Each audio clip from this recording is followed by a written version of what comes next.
Mesdames et messieurs, bienvenue. Cette intronisation longue à la manière de Jules Verne.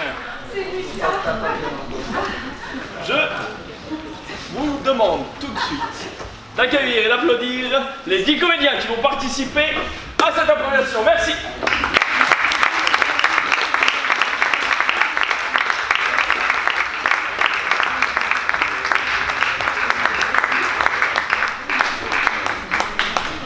Personne ne s'est désisté apparemment. Bien.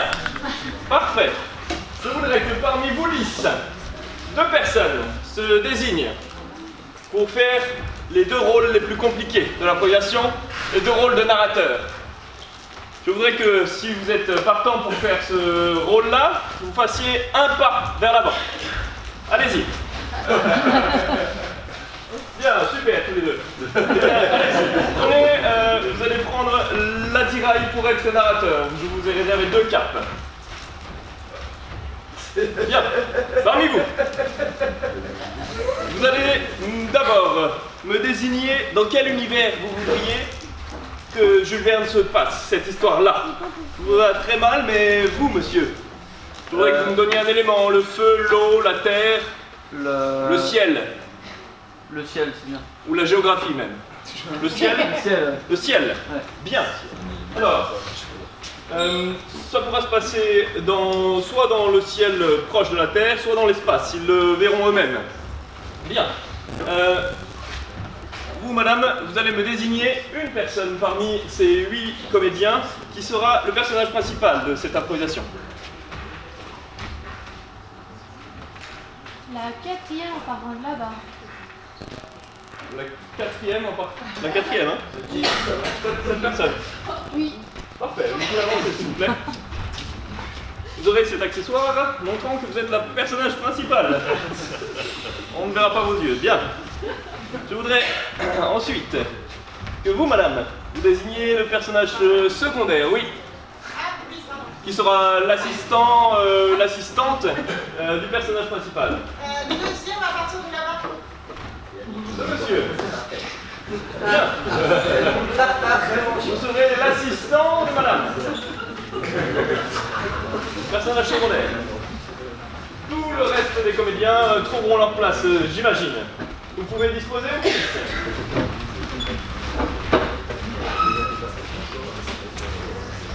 Mesdames, Messieurs, bienvenue dans l'univers de Jules Verne.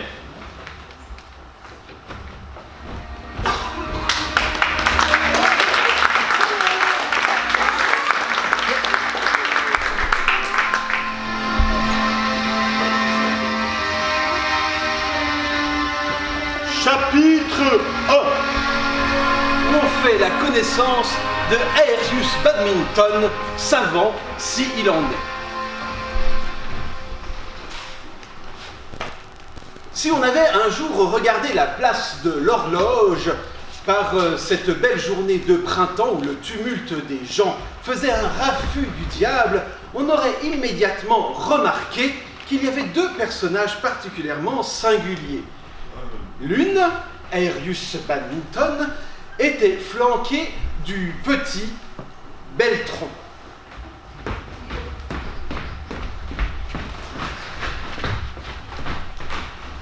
Ça avance, madame? Écoutez, j'ai réussi à ne pas mettre le feu ce matin. Ça, c'est bien. Regardez, c'est en train de bouillonner. Dans le tumulte de la place de l'Horloge, Aerius Badminton se livrait à des expériences gazeuses. Vous avez énormément de courage de faire ça en public et devant tant de monde sur la place publique. Regardez, il est en train de devenir vert. Vert, vert, violet, violet, violet. La place était fort poussiéreuse. En effet, depuis de longs mois, pas une goutte de pluie n'était tombée sur la ville. Les gens étaient assoiffés.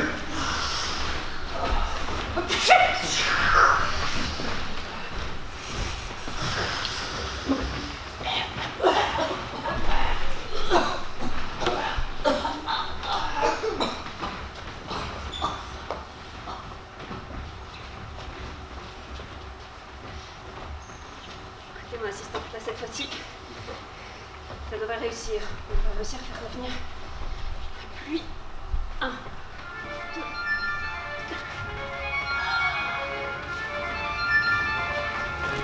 Chapitre 2. Où un mécène tombe opportunément sur la place et propose une offre qu'Aérus ne peut refuser. La pluie est enfin revenue, madame. ça a marché. Sur l'instant, arriva le Lord Croupton. Lord Croupton était essentiellement connu pour son excentricité et sa richesse à faire pâlir Crésus. Je crois que c'est Lord Croupton. Bonsoir, braves gens. Approchez donc. Vous allez faire revenir la pluie. J'ai une mission pour vous. Vous savez, j'ai de l'argent, j'ai du pouvoir. Mais jamais, jamais, je n'ai pu avoir de pierre de lune. Vous avez le savoir. Vous avez la technique. Nous allons enfin pouvoir utiliser votre engin nous permettant de voyager dans l'espace. Ramenez-moi une pierre de lune. D'ici 3 lunes. Seulement 3 lignes. Et votre fortune sera faite. Ne me décevez pas. Il y a des astéroïdes. Pas de problème. Arrivez en retard. Et je vous coupe la tête. Fini les blagues. Par contre, pouvez-vous financer le carburant pour que nous puissions... Il fallait trouver cette pierre de lune. Alors notre héros décide de se rendre à la bibliothèque. C'est là, parmi des dizaines et des dizaines de livres, que se trouve la carte. Celle qui mène à la pierre de lune. C'est vous qui avez. Bonjour. Bonjour, vous vous intéressez à la vie? Bien sûr. Bien sûr. Je vous semble bien curieuse. Ça vous arrive souvent de lire par-dessus l'épaule des gens? J'ai absolument besoin de cette carte. Et qu'est-ce que vous me donnez? Est-ce que vous voulez y aller? Je prépare une expédition. Nous partons ce soir. Ce soir? Sur la Lune? Oui. C'est mon rêve. Tenez. C'est ainsi qu'ils firent la connaissance de Todd. Todd avait été à l'époque chasseur d'éléphants, de tigres et de la gente féminine. Mais il était maintenant en retraite et passait beaucoup de temps à la bibliothèque, rêvant de ses exploits passés et rêvant peut-être de ses exploits futurs. Je me présente, je m'appelle Todd. Chasseur d'éléphants. Oh oui, les chasseurs de femmes, il était magnifique. Bon, la bibliothécaire. Vous voulez l'emmener? Elle peut venir avec nous si vous voulez. Écoutez, vous êtes là. Bon. Chapitre 3. Où le départ se passe comme prévu, bien qu'à l'improviste. Elle est très belle cette fusée, j'adore. Vous êtes où là? La fusée était en fait une reproduction exacte d'une image vue dans un rêve par Aérus. Elle avait des ailes d'oiseau, des moteurs d'hélicoptère, que ça n'existe pas encore de toute façon, donc ils ne savent pas ce que c'est. Et il avait un bel extérieur cuivré, rifté de tôle tordue par les dernières technologies, qui faisait de cet aéronef un objet absolument résistant à presque tout. Voyez-vous à quel point le professeur est formidable. Il a réussi à donner à cette fusée un air d'aile d'oiseau, très inspiré par l'albatros, son volatile préféré. C'est parfait. Déjà une lune de passé. Mais jamais je n'aurais imaginé que vous étiez capable de produire un engin aussi merveilleux. Si, avec les petites dalles. Vous allez regarder les détails. Puis-je appuyer pour voir? Je ne sais pas, demandez au professeur. Faites attention. Ah non, ça va. Nous voici le jour du lancement. Notre équipe rentre dans le merveilleux engin. Le lieu est extrêmement spacieux. Au premier étage, le garde-manger, le galetas et l'espace pour les domestiques. Au deuxième étage, la salle du maître, avec une grande salle pour la cartographie géographique Il y avait également une map monde céleste projetée sur le plafond et de multiples instruments de mesure avaient été entreposés là. Certains objets semblaient très étranges à notre ami domestique. Je vous propose de trinquer. Moi, je comprends pas tout à tout ce qu'il y a dans le coin. Hein. Faudrait m'expliquer parce que si je bois en plus, là, je vais être complètement. Justement, Alors c'est déjà, trinquons un autre voyage. à notre voyage. Vous voyez cet instrument-là? Oui, à quoi cela sert-il? Il a des yeux. Comme Si j'appuie là, ça fait quoi? Attends, non, attendez. Ayant appuyé sur le bouton, la fusée se met à décoller. Non, Des non. petites vibrations commencent. La fusée commence à s'élever délicatement. Et de plus en plus vite, elle prend de l'altitude. Oh, je m'attache! Encore de l'altitude. Je fais quoi? Moi, je fais quoi? Asseyez-vous, asseyez-vous. Ah ouais, ça, je sais faire. Tenez la main là. Par les hublots, on voit les premiers nuages. De plus en plus de nuages. Toujours plus de nuages. On y voit comme dans un sac de coton. Et enfin, traversant le plafond de nuages, un soleil. Oh mon Dieu! C'était juste le décollage. Ah, je suis ébloui. Attendez, j'avais pas vu. Et oui, c'est... Ah, ben là, je vois carrément plus rien du tout. Alors que nos amis sont persuadés d'avoir fait le plus dur, des formes s'approchent au loin. Des grandes formes qui s'apparentent à des oiseaux. Des oiseaux d'une taille encore jamais vue. Mon Dieu, professeur, voyez-vous ce que je vois? Chapitre 4. Le pays des oiseaux de grande taille inconnue.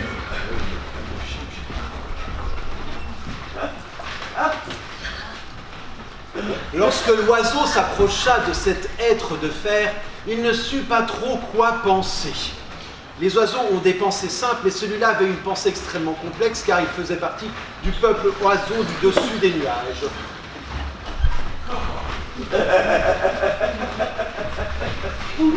Elle est C'est dur. ciel est... C'est dur. Le ciel est envahi par les machines des humains. Des humains? Qu'est-ce qu'il faut faire? Qu'est-ce que Se c'est, battre? humain? Alors que nous avons possédé ce ciel depuis toujours. Ce ciel nous appartient. On va les abattre de ce pas. Oui, mais comment? On saute dessus. Peut-être organisons-nous, groupons-nous, Groupons-nous. Vous devant. formons une fusée plus large encore que la Écoutez. On a l'impression qu'ils nous envahissent, mais qu'est-ce que... Attention! Et on les attaque. Attendez. On dirait Attends. qu'ils cherchent à se poser sur notre astronave. Nous allons dire...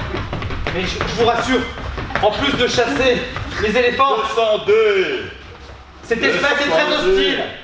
Ah mais... Et il est super restreint aussi, je trouve, depuis quelques instants. Ah, il faut pas qu'on... On pique du nez, attendez, tire la manette s'il te plaît. Tirant la manette de toutes ses puissances forces, le professeur Aerius, la professeure remonte l'objet. L'objet retraverse à travers les plumes, une volée de plumes s'envole. Todd saisit un fusil et tire dans le tas. Ah! Le roi des oiseaux est touché, il tombe. Bien visé, Todd. Merci, capitaine. L'aéronef est sauvé et poursuit sa course. Plus haut, toujours. Plus loin, plus vite.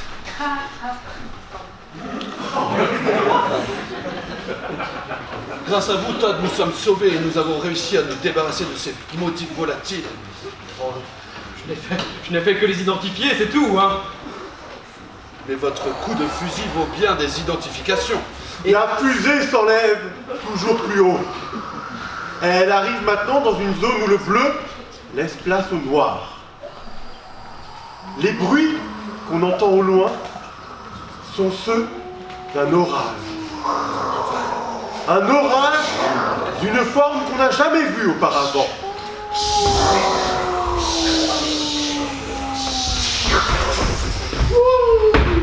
Je ne sais pas vous, mais ça commence à m'inquiéter, tous ces bruits bizarres. Mais c'est vous qui travaillez en groupe. C'est attitude-là. Les orages sont le produit d'une accumulation de charges électriques dans l'air et d'humidité.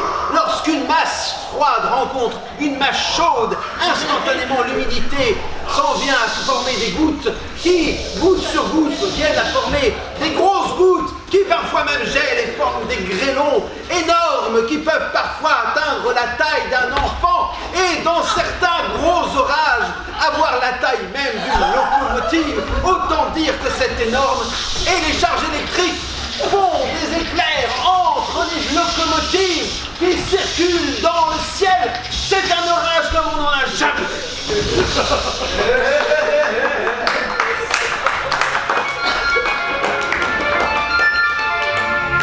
Chapitre 5. La traversée de l'orage se terminera bien.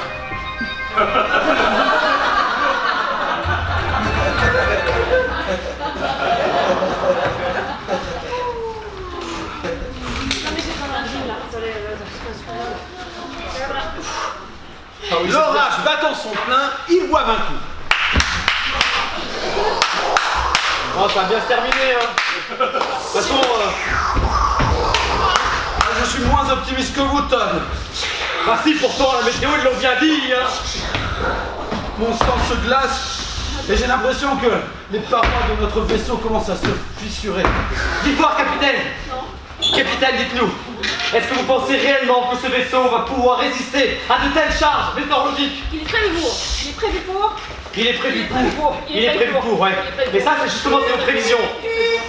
Ce sont vos prévisions. Moi, je suis monté avec vous. J'étais persuadé que tout allait bien se passer. Professeur, je ne veux pas vous affoler, mais soit le dîner est prêt, soit nous avons un gros problème.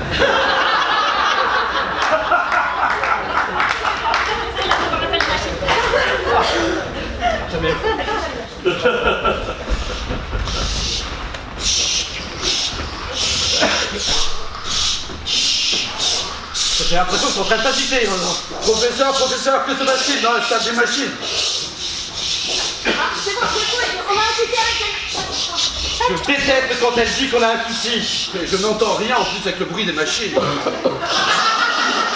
Professeur, répétez-moi, êtes-vous en bonne santé? Oui, j'ai juste un charbon de vis. J'aime pas quand elle dit qu'elle va chercher un tournevis. Moi, ça a tendance à me rassurer au contraire, ça veut dire qu'elle sait ce qu'elle fait. Ouais. Moi, quand j'ai un tournevis dans la main, je sais pas forcément ce que je vais faire avec. Moi non plus, Bon, je je vous vais avoue. réparer pour l'instant. Capitaine, Oui. je suis fier de vous. Oui, bah les battes. Pardon. Je ne sais pas si c'est ce soir, vous l'aurez celle-là. Mais non, mais C'est moi, professeur, hein, je connais son passé. Chapitre 6. On découvre que l'orage protégeait quelque chose de plus mystérieux encore que l'orage. Alors que tout semblait aller mal, finalement, la fusée émerge de l'orage. Cette fusée émergeant de l'orage se retrouve dans une zone de calme. Ah, ça fait du bien de se retrouver dans une zone de calme. Capitaine, Au loin, par le cockpit, on distingue une cité. Une grande cité. Professeur, soit j'ai des hallucinations dues au djinn, soit je vois une ville dans les nuages. Mais oui, Enfin, c'est qu'il y a une fille. Cette cité dispose d'immenses tours, très hautes, dorées, magnifiquement dorées. Mais c'était pas sur votre carte. non. Et alors? Je sais pas, je pense qu'elle a pas eu de mise à jour. serait-ce Célestia, la fameuse cité céleste? La cité dont on parle justement dans le bouquin, La qui était légendaire juste à côté. Celui que j'ai laissé à la bibliothèque. Celui que vous avez laissé à la bibliothèque. Celui que vous avez laissé à la bibliothèque. Celui qu'elle a laissé à la bibliothèque. Todd, vous pouvez recalculer? Je peux recalculer. Si je fais cosinus, On va y arriver. cosinus de l'hypoténuse. Et si nous tentions une approche? Pendant que Todd était dans la trigonométrie, Ils approchèrent tranquillement de Célestia. Il faut dire que, compte tenu de la taille de cette cité céleste, n'importe quelle vitesse d'approche eût semblé être une approche tranquille et paisible.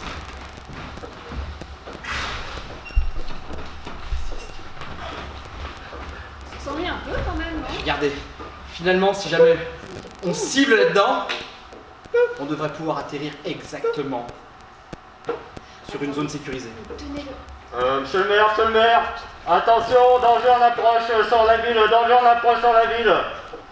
Ok, on envoie les cadrons. Ouh là là, il y a des choses bizarres qui se rapprochent. C'est des nuages et des... Vous avez forcément... Mais on voit plus la ville. Les escadrons de Célestia escortèrent l'aéronef en direction de l'aéroport, juste à proximité de la porte principale. Ils ont l'air plus pacifiques que les oiseaux. Ils ont l'air de nous escorter jusqu'à la cité. Attendez, j'ai regardé par le hublot. Mais on est où? Vous êtes sûr qu'on est à Célestia? Ah, on nous fait signe d'atterrir. Bon, ma tâche.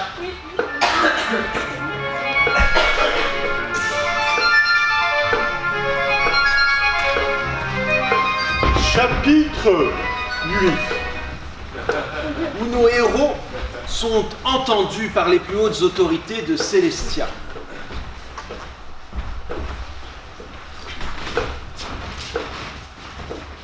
Dans la salle du trône de Célestia. Avancez, étrangers.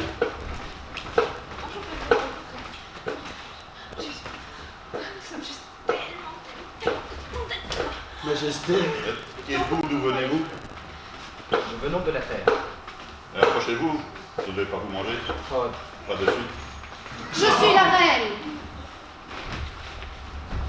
Saluez la reine. Enchantée. Je suis juste tellement contente. Je suis trop contente.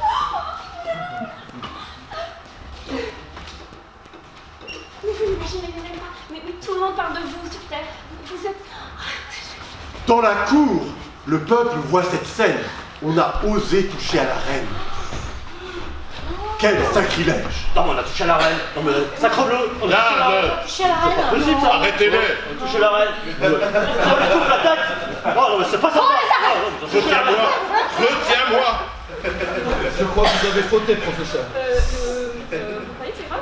Il est de notoriété publique qu'il ne faut pas approcher la reine. On ne Vous touche êtes pas à la dans le reine. geôle de la tour la plus haute. La tour grise. La grise. La grise. Ça sent, Celle qu'on a vue tout à l'heure quand on est arrivé. ça sent le roussi. Nous retrouvons le professeur dans la plus haute tour. La plus grande tour. Et là, en prison.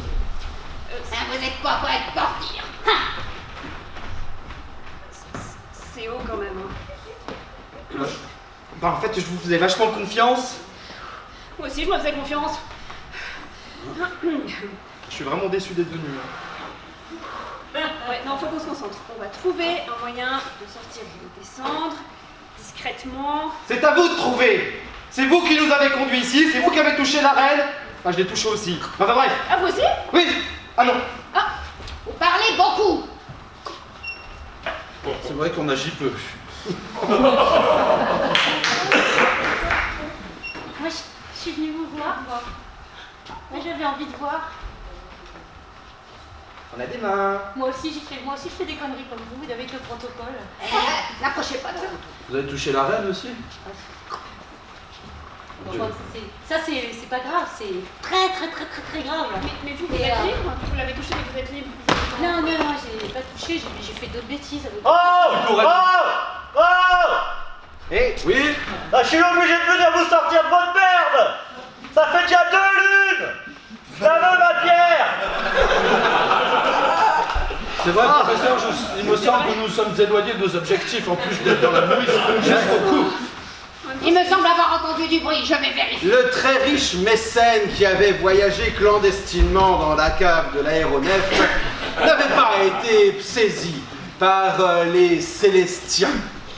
Mais si notre mécène est là, peut-être pourra-t-il nous libérer. Il va nous libérer, de toute façon il veut ses pierres. D'autant plus que l'ensemble du donjon était construit en pierre de Célestine, ce qui arrangeait quand même vachement bien les affaires de la narration. Les pierres de Célestine, c'est fait en réglisse. Bouffez votre prison et sortez. Merci! Et en plus, c'est bon. Oh, c'est super bon quand même. Ils sont cons, ces autochtones, de pas bouffer ce machin, c'est tellement bon. Non, mais ils sont pas Regardez. ils ont pas quand même l'habitude. C'est très haut, mais j'ai une idée. Accrochez-vous à mon veston, nous allons sauter prestement. 1, 2, 3. Et ils sautèrent. Ce qui est profondément ridicule car tout le monde sait qu'un veston, ça n'est pas un parachute. Ils tombèrent en dessous par chance sur du goudron célestin qui est lui de la guimauve. Comme quoi, on peut être bête, parfois c'est important d'avoir de la chance. Ma mère m'avait toujours dit que mon veston était magique. Ils retrouvèrent le mécène. Qu'est-ce que vous foutez ici, vous? Vous avez du merdier. Non mais vous avez... Espèce de clandestin! Malotru! Vous voulez venir sur la lune en fait, c'est ça?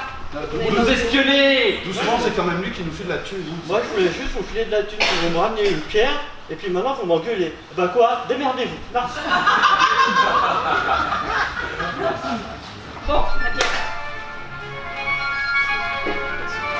Chapitre 9. On découvre que l'arrivée d'étrangers a de drôles d'effets sur la cité. En effet, les étrangers ayant commencé à manger la tour ont complètement déstabilisé la structure même de la cité. Celle-ci commence à trembler. Trembler. Des morceaux de tour s'effondrent. Les habitants courent dans tous les sens. C'est la panique. Mon royaume! Mon royaume!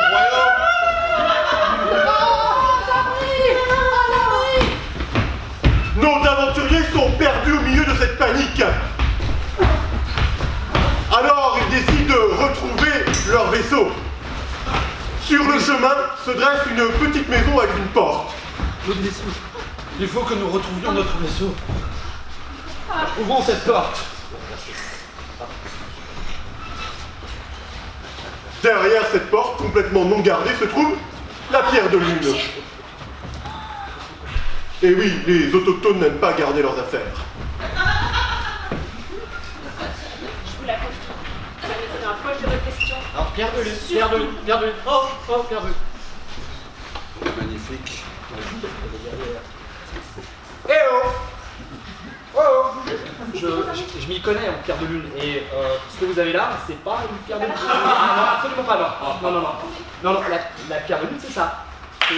La pierre de lune est essentiellement un feldspath orthosique composé de structures cristallines à base de silice, d'oxyde et en partie de sélénium.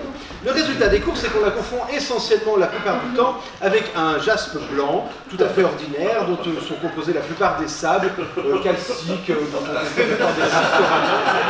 En général, est assez fréquente, notamment dans les îles les plus éloignées. Ah! Vous avez trouvé la pierre de lune. Nous avons trouvé la pierre de lune. Ma pierre de lune. Votre pierre de lune. Et vous allez nous la donner. Oui, mais vous m'emmenez. Vous voulez aller sur Terre? Je viens avec vous, mais ma cité s'effondre. Et puis la reine, elle est impossible. S'il vous plaît, sauvez-moi, prenez-la. Vous voulez nous aider à transporter la pierre? Plus ou moins. Notre nouveau groupe de héros attrape cette pierre à bras le corps et court vers son vaisseau. Il continue à essayer d'éviter les pierres qui tombent. Le public qui s'enfuit. Bref, la fin de la cité. La cité s'abîme à travers les nuages et, chauffée à blanc par la vitesse qu'elle a pris, on vient à s'évaporer avant même de toucher le sol.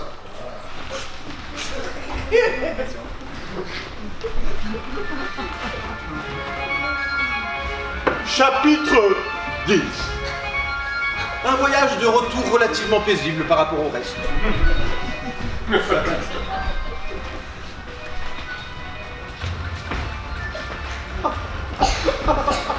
voyage de... C'était vraiment exceptionnel. Quelle aventure! Alors, vous savez à quoi sont les humains, n'ayez pas peur. Ça va bien se passer. Je n'en mangeais toujours pas. Ah, même les oiseaux ont l'air pacifiques. Et pendant ce temps-là, au sol de Londres, la foule s'est rassemblée. En effet, il était évident de voir cette immense masse gélatineuse tomber du ciel. Et se doutant... Guimauve à volonté! Regarde. Se doutant que quelque chose de grand se préparait, il s'attendait au retour de cet objet, cette fusée, comme on l'a surnommé, qui descend du ciel. Allons-y, descendons. Attendez, je devais vous dire. Je vous en prie, vous êtes notre hôte d'honneur. Quel est cet étrange pays? C'est l'Angleterre. L'Angleterre. Oui, c'est une toute petite île, mais ils sont très puissants. La foule est circonspecte, elle n'a jamais vu un individu de ce genre. Elle l'observe, lui tourne autour, le touche. Mais on ne touche pas sa majesté. Mais ils savent pas que vous êtes sur Majesté. C'est Vous vrai, êtes il y en a juste un extraterrestre pour nous. Il y en a qui se sont fait enfermer pour moins que ça. Hein. On ne me touche pas. L'information circule très vite qu'une royauté serait à Londres, ce qui arrive très vite aux oreilles de la reine.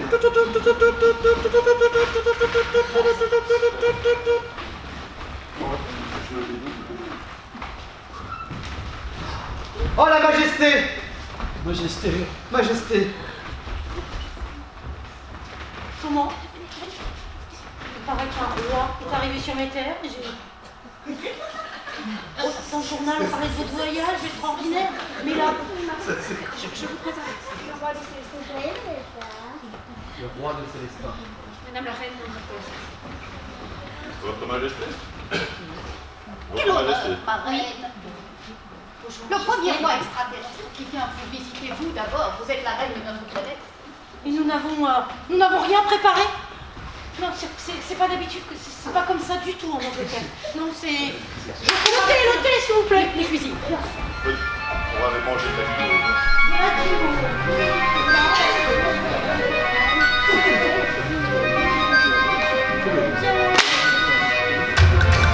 Chapitre 11. Comment un roi finit par s'établir en Angleterre, à côté de chez la reine. Un grand banquet fut annoncé où le professeur Aerias Badminton fut convié ainsi que Barton, son mécène, et le sulfureux Todd, dont on espère qu'il ne fera rien avec la reine.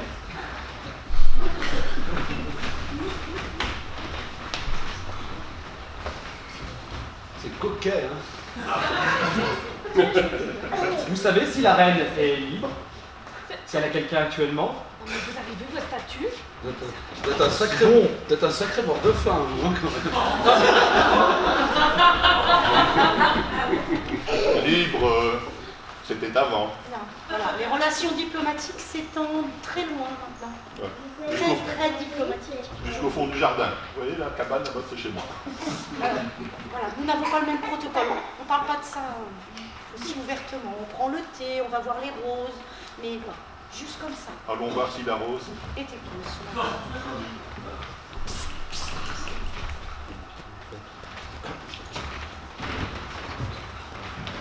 Oh, allez les gars.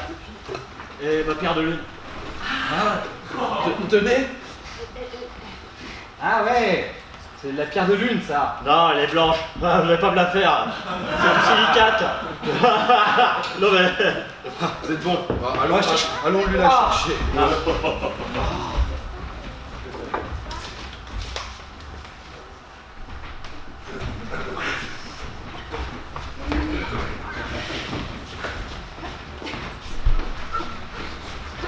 Voilà votre pierre de lune.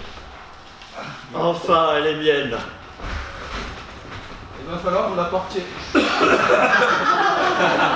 est pas lourde. Vous savez, avec mon argent, j'ai une armée de serviteurs. Oui, monsieur. Ah ouais.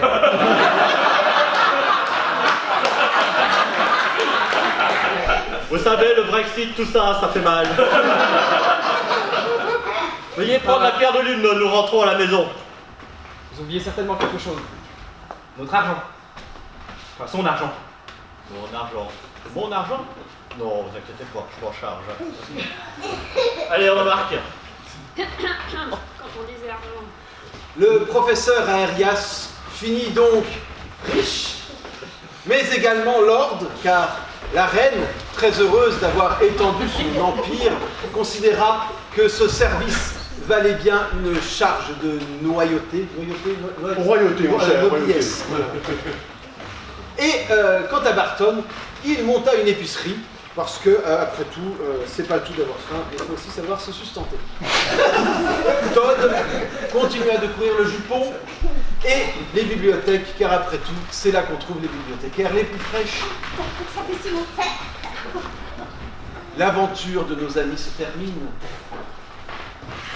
Et sait-on si un jour vont tomber sur un morceau de guimauve? Peut-être est-ce un morceau de la cité de Célestia.